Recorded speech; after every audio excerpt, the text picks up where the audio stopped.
Saudara Propam Polda Metro Jaya melakukan patsus atau penempatan khusus terhadap 4 perwira polisi buntut dugaan pemerasan tersangka yang menyeret mantan Kasat Reskrim Polres Metro Jakarta Selatan AKBP Bintoro.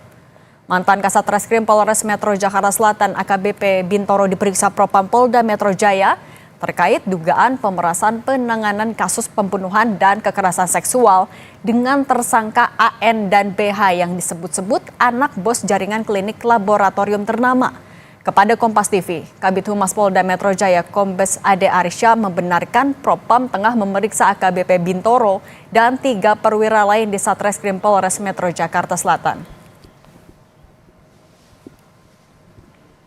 Kami kutip dari laman kompas.com, Kabid Humas Polda Metro Jaya, Kombes Ade Arysyam Indradi menyatakan 4 orang telah dipatsus dalam tahap penyelidikan di bidang Propam Polda Metro Jaya dengan dugaan penyalahgunaan wewenang.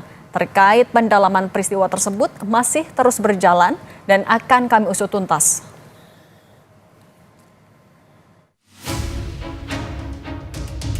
Mantan Kasat Reskrim Polres Jakarta Selatan AKBP Bintoro membantah memeras 1 dari tersangka kasus pembunuhan berinisial AN yang merupakan bos jaringan klinik laboratorium ternama sebesar 20 miliar rupiah. Menurut Bintoro, tuduhan pemerasan dengan dalih menghentikan penyidikan hanyalah fitnah. Bintoro juga mengaku buntut dugaan pemerasan ia juga digugat 5 miliar rupiah secara perdata oleh kedua tersangka. Karena kami tidak menghentikan perkara yang dilaporkan, selanjutnya pihak SK atas nama AN tidak terima dan memviralkan berita bohong tentang saya melakukan pemerasan terhadap yang bersangkutan. Faktanya semua ini fitnah. Tuduhan saya menerima uang 20 miliar sangat mengada-ngada. Saya membuka diri dengan sangat transparan untuk dilakukan pengecekan terhadap percakapan handphone saya. Saya juga digugat secara perdata di Pengadilan Negeri Jakarta Selatan dalam perkara yang sama. Namun gugatannya berbeda. Di situ saya dituduh menerima 5 miliar cash dan 1,6 miliar secara transfer sebanyak 3 kali ke nomor rekening saya. Ketua Indonesia Police Watch IPW Sugeng Teguh Santoso menyebut dugaan pemerasan oleh AKBP Bintoro terlihat dari gugatan kedua tersangka di Pengadilan Negeri Jakarta Selatan yang menuntut pengembalian 5 miliar rupiah yang dijanjikan untuk menghentikan penyidikan. Dari gugatan ini terlihat bahwa ada satu peristiwa di mana penggugat menuntut pengembalian uang.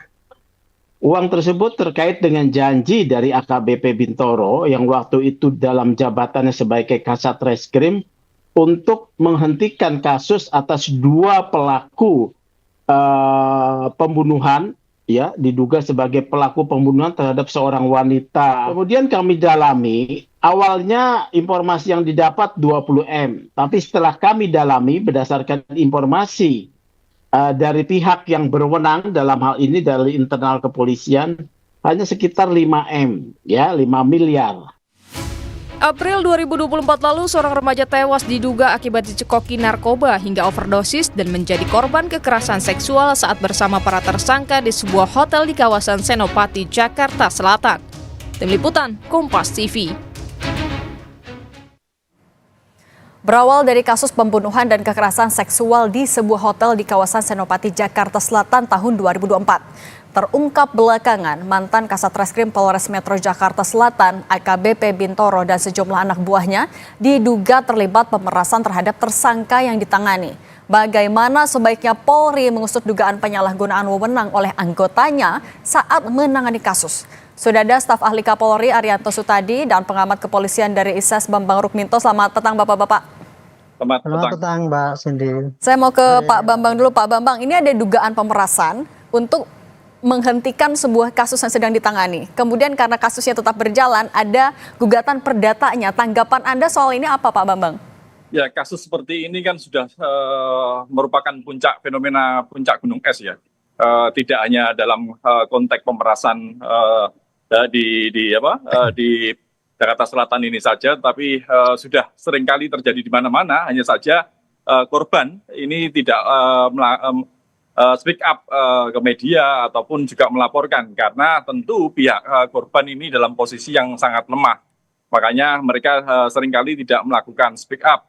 menerima saja gitu. Memang ada sebelumnya ada simbiose mutualisme antara tersangka dengan penyidik di kepolisian, sehingga terjadilah transaksi suap untuk mempengaruhi proses pidana yang terjadi seperti itu. Makanya memang selama ini kontrol dan pengawasan di kepolisian itu sangat lemah gitu loh. Bukan hanya kontrol dan pengawasan dari atasan, tetapi sistem kontrol dan pengawasan itu nyaris tidak ada gitu loh, seperti itu.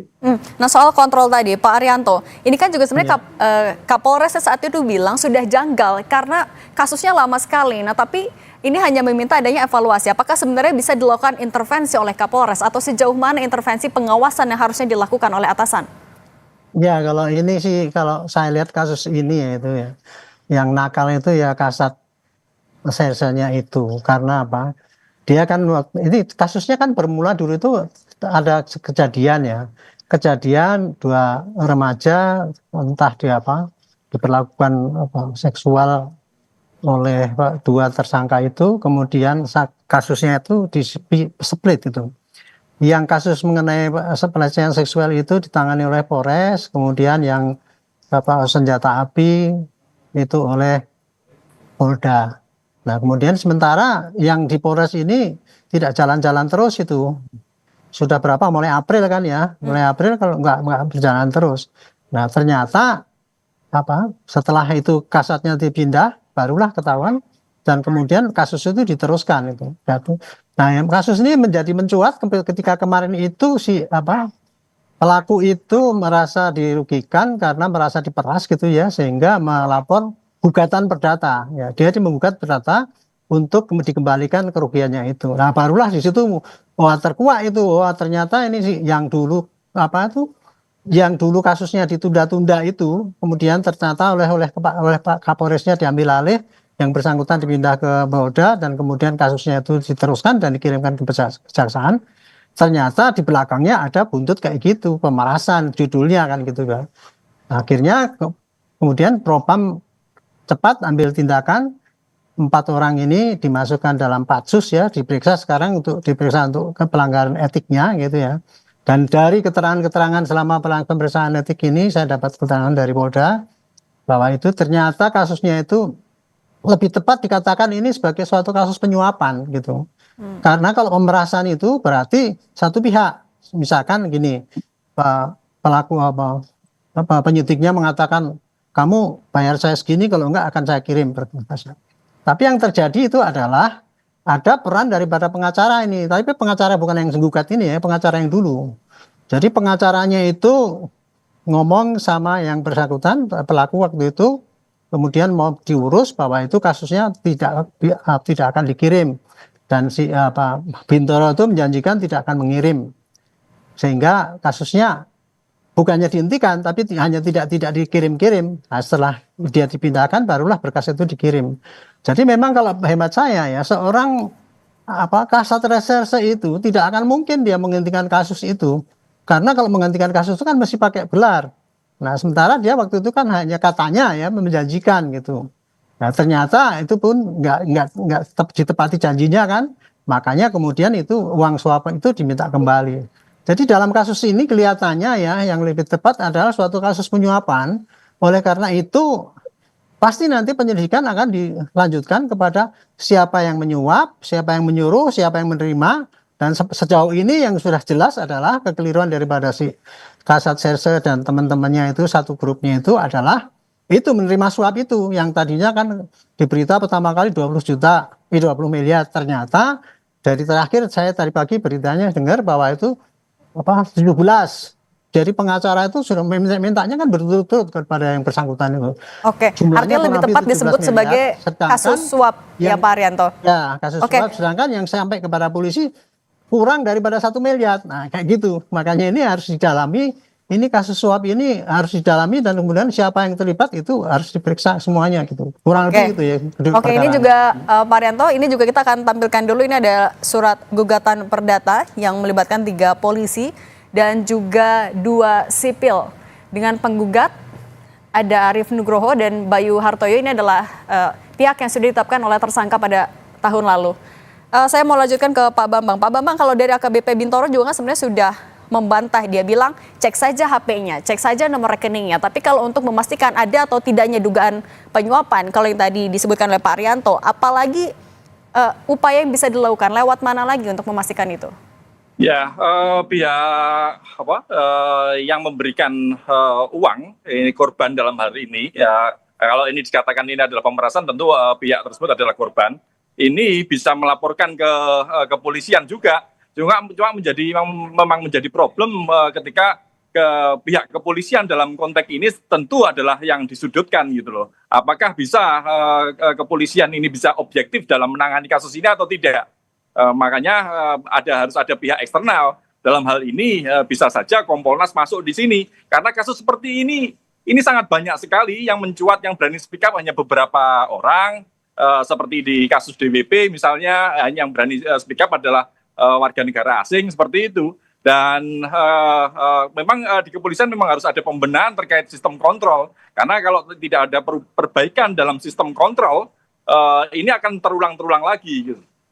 Di dalam proses hukum sebenarnya ada sistem informasi proses penyelidikan yang sebenarnya juga harus dibangun di kepolisian, sehingga masyarakat itu bisa melihat sejauh mana proses hukum itu dilakukan oleh kepolisian. Karena kalau tidak, ya yang muncul seperti saat ini, masyarakat tidak bisa mengontrol, akhirnya muncullah transaksi-transaksi haram seperti ini. Ada yang menyuap, ada yang memeras seperti itu.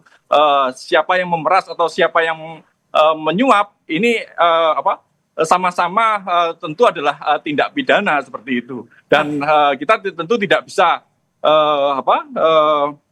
menyudutkan salah satu pihak. Makanya penyelidikan terkait kasus ini memang harus dibuka secara transparan mungkin. Aliran uang itu kemana saja seperti itu. Nah, dan Pak Arianto, pihak yang korban dalam hal ini juga harus memberikan bukti-bukti yang kuat terkait dengan laporan yang diberikannya seperti itu. Oke, nah Pak Arianto, bagaimana Anda bisa memastikan nantinya Polda Metro Jaya bisa menangani kasus ini secara transparan kemudian juga objektif? Saya bisa memastikan karena saya sudah telepon Bapak Kapolda. Saya tanyakan apa langkah selanjutnya. Prinsipnya Bapak Kapolda akan membersihkan anggota-anggotanya yang nakal itu dan akan kita tindak sesuai dengan prosedur yang berlaku. Kasus ini yang terjadi adalah bukan sebagai dikatakan, beliau mengatakan ya itu tidak tepat kalau dikatakan itu pemerasan, karena yang aktif itu adalah dari berdasarkan ini ya pemeriksaan di kode etik kemarin ya, dia mengatakan justru dari lihat prosesnya itu pengiriman uang dan sebagainya itu sangat aktif adalah pengacara yang dulu itu. Nah, tapi juga ada juga dari pihak dari Polres yang aktif yang katanya tadi oleh pengacara yang baru itu Pak Salah, bahwa dia itu menagih uang itu untuk supaya seperti janjinya dulu berapa 500 juta atau berapa gitu. Jadi intinya gini ya. Proses ini Kapolda Metro betul-betul geram juga ya. Kita juga sebagai senior-senior juga geram. Mosok penyidik sekarang begitu tamaknya ya gitu ya, mencari suapan sampai 20 miliar. Ternyata yang terjadi bukan begitu ya. Tapi memang iya terjadi penyuapan. Penyuapannya itu jumlahnya berapa? Itu sampai sekarang masih akan didalami ya. Kemudian tapi tadi sudah diberitakan dari pihak pengacara yang baru itu sudah mengatakan bahwa semua uang yang diminta oleh pengacara itu sudah 17 miliar gitu ya, termasuk Lamborghini dan kendaraan itu digadekan kan itu. Nah, termasuk yang menerima gade itulah juga digugat itu. Nah, jadi sekarang arahnya menurut hemat saya ini pasti penyidikan akan dilanjutkan kepada, kalau kode etik sih itu hanya karena ini ya, penyalahgunaan wewenang ya. Itu nanti pada hukuman administrasi sekarang di Patsus pasti nanti akan demosi, entah dia di PTD atau tidak, tapi pasti yang akan dikejar sekarang adalah kasus penyuapannya ini. Oke. Untuk nah kalau membersihkan polisi supaya bersih gitulah, jangan sampai ini praktek kayak gitu. Baik, saya mau nanya ke Pak Bambang. Pak Bambang, kalau misalnya Pak Arianto bisa memastikan akan dilakukan secara objektif, jerat pidana yang pas apabila memang terbukti, kemudian juga sanksi etik yang tepat untuk dijatuhkan kepada polisi yang diduga melakukan pemerasan ini apa? Singkat saja, Pak. Pemerasan ini adalah delik pidana itu. Entah dia memeras, entah menyuap, disuap, ini juga masuk delik korupsi. Maka proses pidana itu harus dilakukan. Sanksi bagi mereka yang melakukan tindak pidana tentu adalah pemecatan, yakni PTDH seperti itu. Oke, baik. Pak Bambang Rukminto, pengamat kepolisian dari ISES, dan Pak Arianto Sutadi, staf ahli Kapolri, terima kasih sudah berbagi di Kompas Petang. Sehat selalu semuanya. Masih, selamat sore. Terima kasih. Selamat sore, Bambang.